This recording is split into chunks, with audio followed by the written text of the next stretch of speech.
Good afternoon students.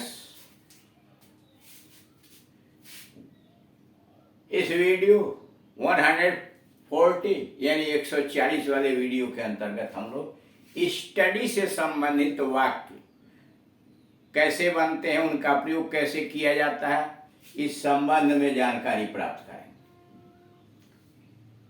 53 यानी 53, इसके पहले 3 वीडियो बनाए जा चुके हैं इस पर। अच्छा बालक कक्षा का नाम रोशन करता है। अच्छा बालक कक्षा का नाम रोशन करता है। A good boy brings credit to his class. A good boy brings credit to his class. अच्छा बालक कक्षा का नाम रोशन करता है। A good boy brings credit to his class. वह गणित में मुझसे बढ़ गया है। वह गणित में मुझसे बढ़ गया है। He is ahead of me in mathematics. वह गणित में मुझसे बढ़ गया है। He is ahead of me in mathematics. यह पर्चा किसने बनाया है? यह पर्चा किसने बनाया है? Who has set this paper?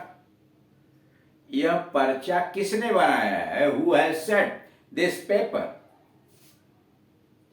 School जाने का समय हो गया है। It is time for school या it is time to go to school। School जाने का समय हो गया है। It is time for school या it is time to go to school। लड़का स्कूल नहीं आया। The boy did not come to school। लड़का स्कूल नहीं आया। The boy did not come to school। बालक ने कविता सुनाई। The boy recited a poem। बालक ने कविता सुनाई। The boy recited a poem। क्या कोई फालतू कॉपी आपके पास है? प्रश्न पूछा जा रहा है, क्वेश्चन। क्या कोई फालतू कॉपी आपके पास है? Do you have a spare exercise book? Do you have a spare exercise book या ए स्पेयर नोट बुक? दोनों तरह से आप कह सकते हैं।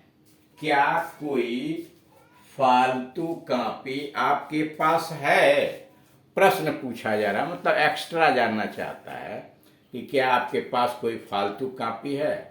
तो do you have a spare exercise book अथवा do you have a spare notebook. फालतू कॉपी मतलब एक्सरसाइज बुक या नोट बुक। मुख्याध्यापक ने मेरा जुर्माना माफ कर दिया है।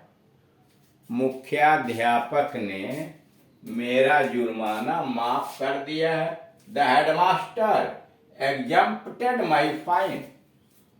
मुख्याध्यापक ने मेरा जुर्माना माफ कर दिया है।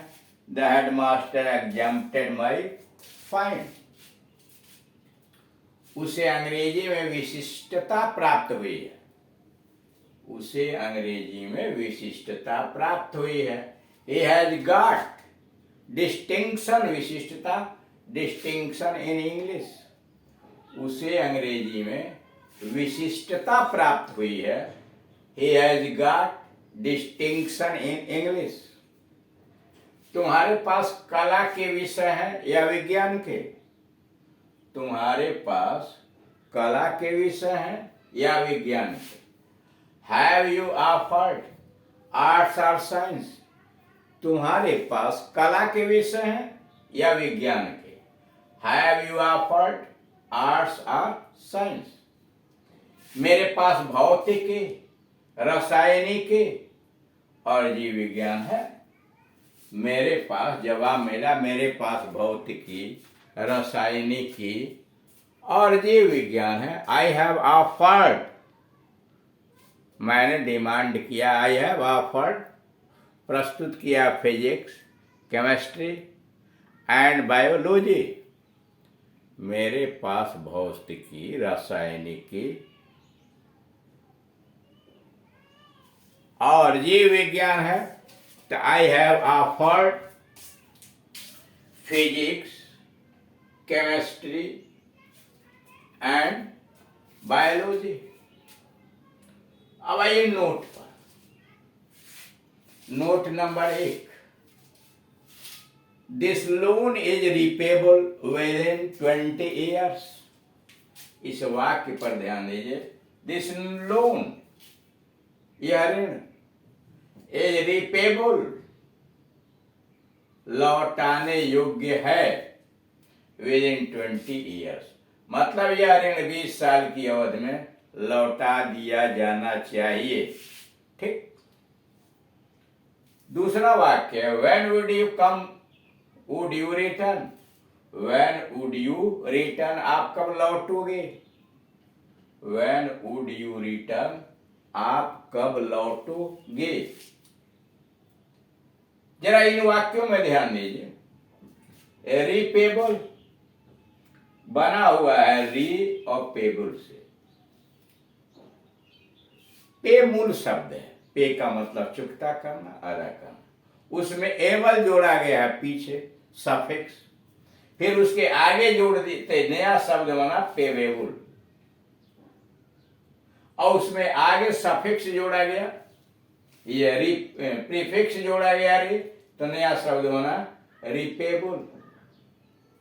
रिटर्न में टर्न मूल शब्द है, उसके प्रीफिक्स जोड़ा गया तो हो गया रिटर्न, आर ई धन T U R N, return. Recall, तो री और काल दो शब्द हैं, मतलब काल के पहले री प्रीफिक्स जोड़ा गया। करा री तीनों शब्दों के प्रारंभ में है।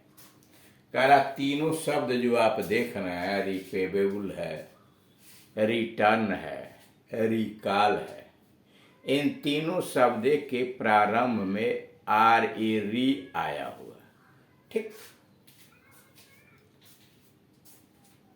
री का अर्थ है वापस, री का अर्थ है वापस, जिससे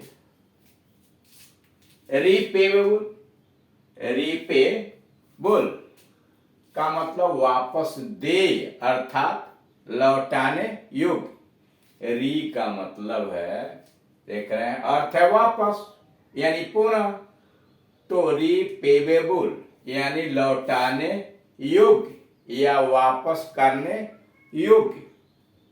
उसी तरह से रिकाल, रिकाल बना तो वापस में बुलाना जोड़ दीजिए, तो मतलब वापस बुलाना क्या मतलब, याद करना। रिकाल मतलब किसी चीज को पुनः याद करना।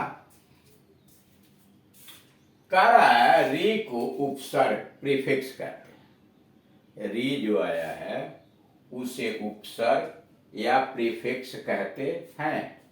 इसके योग से बने कुछ और भी शब्द जरा देखिए, यानी प्रीफिक्स आर ई लगा करके कुछ नए प्रकार के और देखिए कैसे कैसे शब्दों का निर्माण हो रहा है। रिमार्क, रिमार्क बना है, मार्क के पहले री जोड़ दिया। रिमार्क मतलब टिप्पणी देना, मार्क के पहले री जोड़ दिया तो हो गया रिमार्क, टिप्पणी देना। रिप्लेस, इसमें भी दो भाग हैं, री धन प्लेस, री धन प्लेस यानी एक के बदले दूसरे को रखना। जैसे एक किसी वस्तु के बदले में उसे हटा दिया जाए और उसके जगह पर दूसरा रख दिया जाए। रिप्लेस यानी एक के बदले दूसरे को रखना। रिमूव, हटाना, रिमूव हटाना। रिमाइंड, याद कराना, रिमाइंड याद कराना। रिज्वाइन, दोबारा सम्मिलित होना, रिज्वाइन दोबारा सम्मिलित होना। और लास्ट है रिफॉर्म। रिफॉर्म का मतलब सुधारना या सुधरना, सुधारना या सुधारना। तो इस तरह से आप देख रहे हैं कि स्टडी के संबंध में विभिन्न प्रकार के हम वाक्य निर्माण कर सकते हैं और उनका प्रयोग हम अपनी बातचीत की शैली में कर सकते हैं। Thank you.